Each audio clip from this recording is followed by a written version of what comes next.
Hey everyone, it's been over 2 minutes and I'm going to self-censor the rest of this news.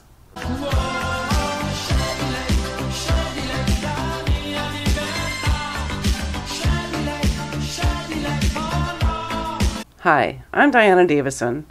In my last video, I reprimanded journalists for failing to inform the public of the full facts in a high-profile trial of 3 Toronto police officers. This week, I want to look at another high-profile cop trial to answer the question, why? Media bias, or activist journalism, is usually assumed to be the cause of shoddy reporting. But there is another clear and more insidious cause. That's self-censorship.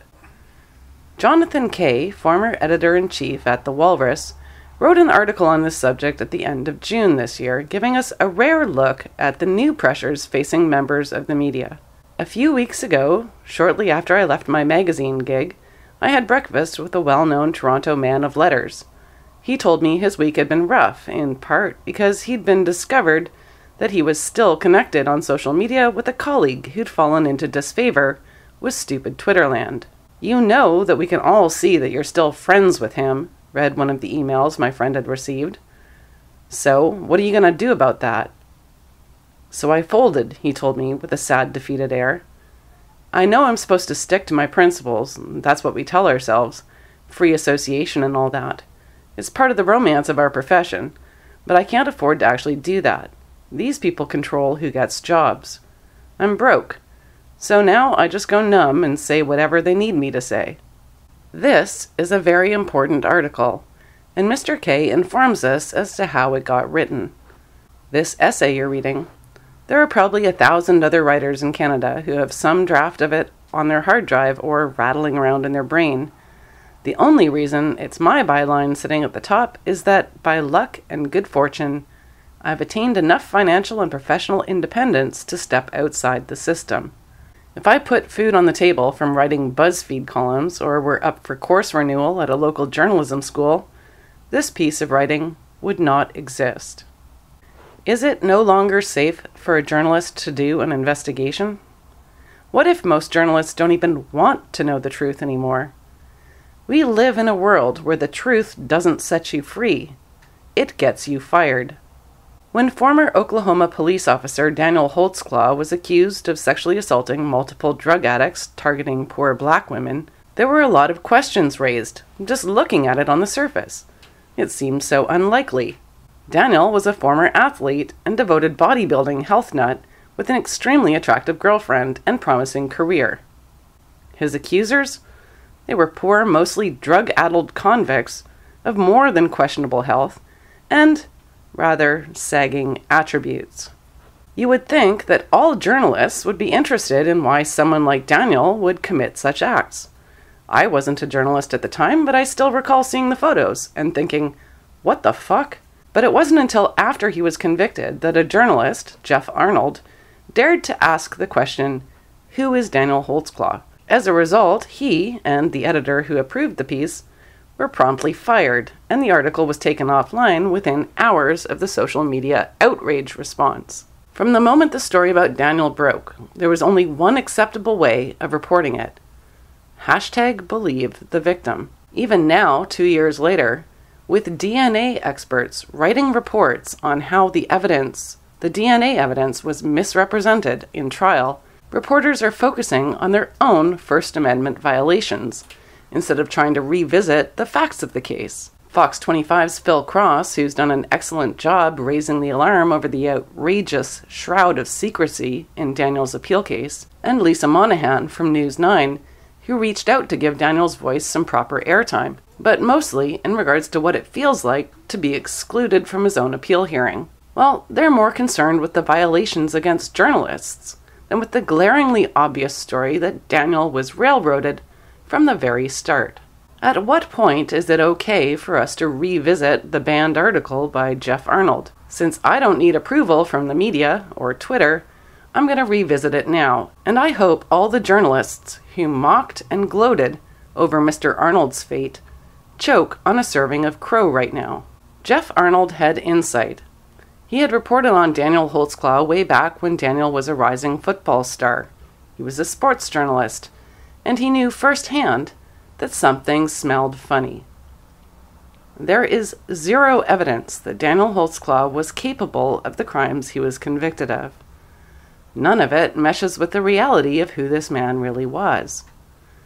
People who have sought an answer as to how Daniel could have become a serial rapist, they can't find a satisfactory explanation, because it's not true. Daniel Holtzclaw is not just a name in the newspaper. He's a real man, a human being. Human beings have actual real histories. Unlike a fictional character in a movie, real people don't have holes in their stories. They can be investigated, and facts can be discovered. There are no facts to support Daniel Holtzclaw's guilt. All facts indicate that he is innocent and falsely accused. The reason that many members of the public still insist that Daniel must be guilty, well, that's because journalists either could not or would not investigate the story properly. To be fair, as is standard practice, lawyers advise their clients not to speak with the media prior to trial, and Daniel didn't give the media any interviews. But there's good reason for that. Journalists don't seem to be even trying to get the story anymore, so it's not safe for the accused to speak. It's more likely that journalists already know what conclusion their editors and the Twitter fans want them to reach than they actually want to hear another side to the story. But when the accused does give the media the other side of the story, like another Oklahoma police officer, Shelby, well, look what happens. An Oklahoma judge is upset that Tulsa police officer Betty Shelby was smart enough to use the same media that is attempting to crucify her in a politically motivated show trial to get her side of the story out in front of the public. How very droll. Officer Shelby was acquitted, and the question remains, is it because she refused to be convicted in the media before her trial? Additionally, look at what the judge said to Ms. Shelby after she spoke to the media. A judge has reprimanded a white Oklahoma police officer accused in the fatal shooting of an unarmed black man for discussing the case on national TV. Tulsa officer Betty Jo Shelby gave her first interview since the September 16th shooting to CBS 60 Minutes on Sunday.